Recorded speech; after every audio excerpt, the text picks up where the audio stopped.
Let's get you guys caught up with all the storylines coming out of the Subway Series with our New York Post Mets beat writer Mike Puma. A lot of Soto storylines coming out of this Subway Series. Mike, thanks for hopping on with us. Before we talk about, I guess, the elephant in the room, just your overall thoughts on the Subway Series from the Mets side of things. Yeah, listen, it was an exciting series. We saw last night, eighth inning. It's a tie game.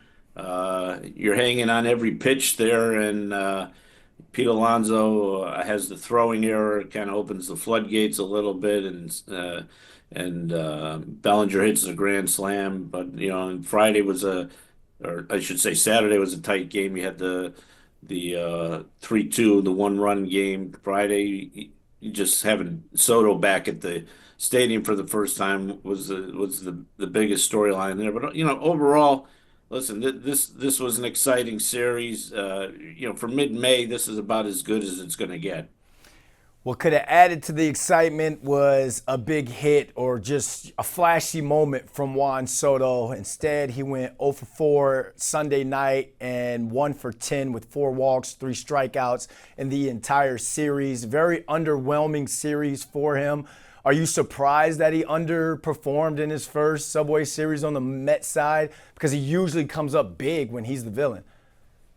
I'm a little surprised that I expected Juan Soto to show up in this series. To be honest with you, and we barely saw anything of him offensively, as you mentioned, on the one hit, and then even defensively last night he had a lapse there, let a ball that he probably should have caught uh, drop. And this would have been a good moment for him to kind of make a statement. Mets fans have been waiting for that big Juan Soto moment, and this was his first opportunity, and it didn't happen.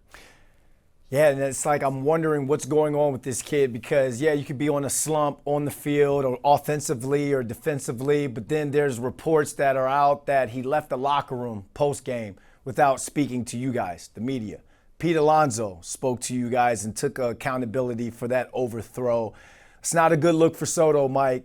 Do you feel? I know he's played in New York before last year as a Yankee, but do you feel as though playing in New York as a Met could be getting to him a bit?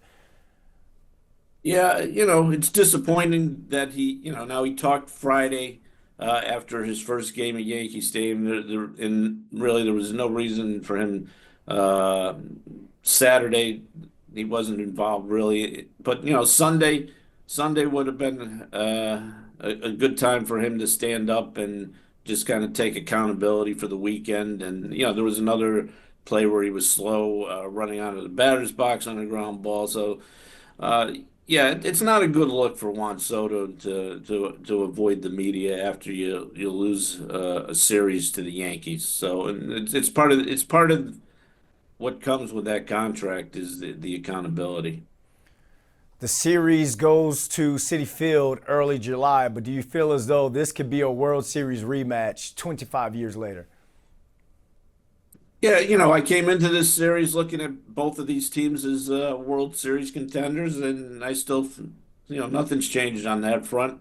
You look at last October, we came within. The Mets got to Game 6 of the NLCS, or we would have had a Subway Series, and the Yankees are back strong. The Mets seem to have shored up in some areas. They're in first place right now. There's no reason to think we can't have a Subway Series this year. Certainly some things are going to have to fall into place for both teams to get there.